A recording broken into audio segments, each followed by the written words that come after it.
빅터 프랭클이라고 하는 정신과 의사가 있어요. 이분이 의미요법이라는 독창적인 그 심리치료 방법을 개발하신 분입니다. 2차 세계 대전 당시에 유대인이기 때문에 수용소에 수감이 되어 있었죠. 독일의 나치 정부가 비밀 경찰과 군인들을 동원해서 고문하고 또 학대하고 형벌을 가하게 됩니다.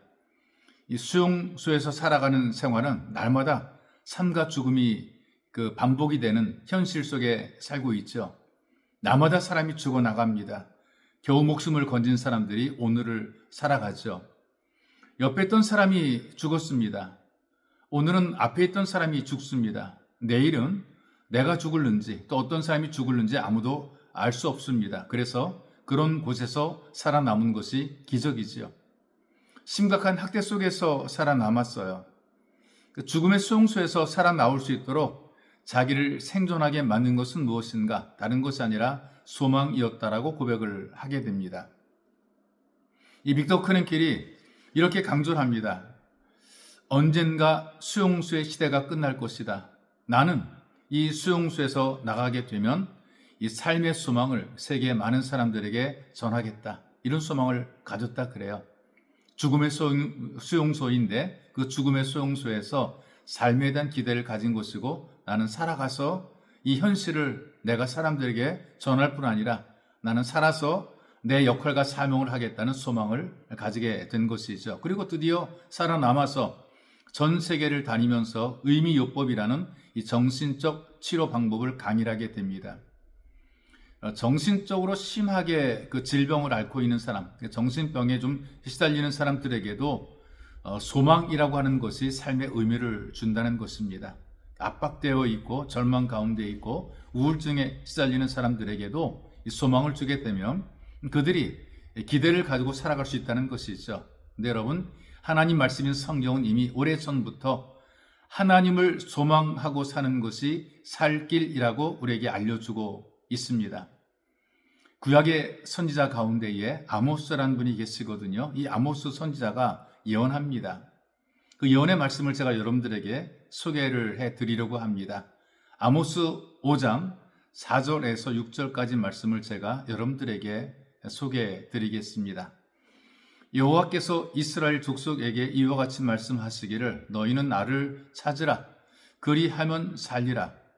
베델을 찾지 말며 길갈로 들어가지 말며 부엘세바로도 나가지 말라. 길갈은 반드시 사로잡히겠고 베델은 비참하게 될 것임이라 하셨나니 너희는 여호와를 찾으라. 그리하면 살리라.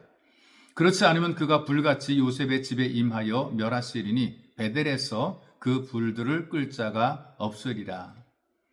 여러분과 제가 사는 이 세대의 모습을 보게 되면 미래에 대한 기대나 소망을 많이들 잃어버리고 살아갑니다. 지금 현실에 만족하고 또 현실에 충실하고 현실을 즐기는 미래를 바라보는 것이 아니라 다 끌어와서 오늘을 살아가는 그런 모습을 가지고 살아가죠. 여러분, 사람이 이 땅을 살아가면서 소망을 잃어버리게 되면 사실은 할 수 있는 것이 없어지게 돼요. 우리가 뭔가를 하고자 하는 의욕, 이거 사라지게 되는 거죠. 성경의 표현을 따르게 되면 살았으나 죽은 자가 되는 것입니다. 소망을 가진 사람들은 아무리 어려도 살아나는데 소망이 없는 사람들은 주저앉아 버리고 엎어져 버리게 되는 거죠.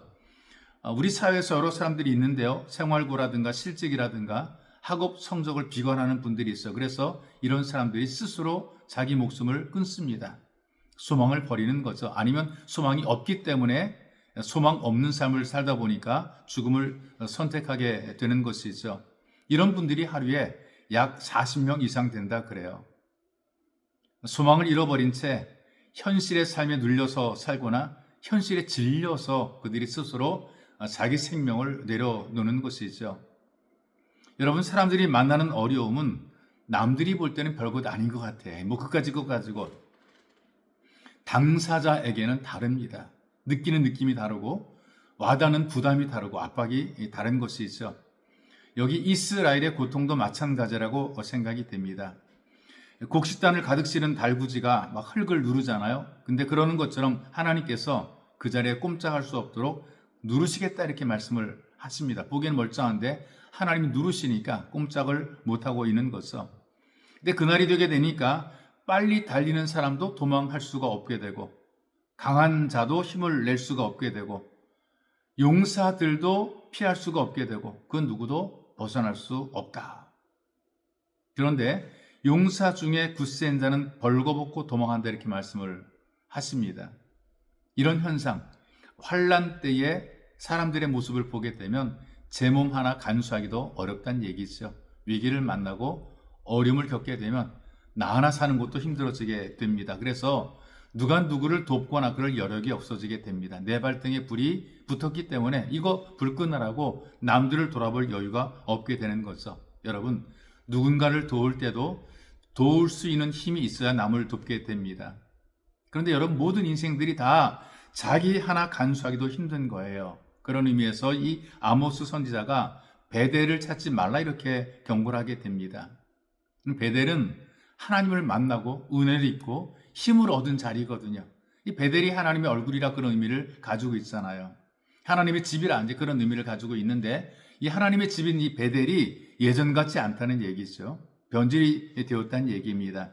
예전에 베델은 야곱이 돌베개에 자면서 하늘에 사닥다리가 놓인 것을 목격을 하고 하나님께 예배를 드렸던 그 예배의 베델이 아니라는 것입니다.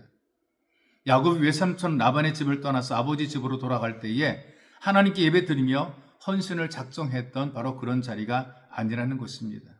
예전에 이 베델에서는 하나님을 만났고 하나님을 경험했고 은혜를 얻었으며 새 힘을 얻었던 자리가 베델인데, 지금의 베델은 그런 예배의 자리가 아니라는 얘기죠. 지금의 베델은 어떤 곳인가? 하나님 대신 금송아지 형상을 만들어서 우상을 세워놓고 거기에 예배드리는 자리가 되었다는 것입니다. 하나님의 집이란 의미가 무색합니다. 지금은 우상의 집이 되어버린 것이죠. 사람들이 위기를 만났을 때에, 환난을 당했을 때 살아보려고, 좀 더 살아보려고 열심히 도망가는데 결국 우상을 찾아 도망가는 모습, 우상을 찾아 움직이는 모습을 보게 되는데 더 빨리 망하게 된다는 얘기죠. 내가 살 것처럼 생각이 되어서 살 길을 찾는데 오히려 위기를 만나게 되는 것입니다.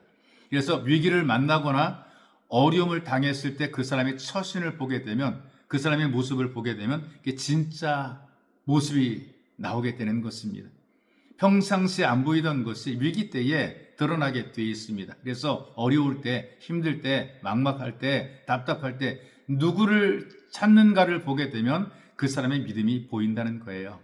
여러분은 오직 하나님께 소망을 두고 예수님과 동행하며 오직 하나님을 찾는 믿음의 사람들이 되시기를 주님의 이름으로 축복합니다.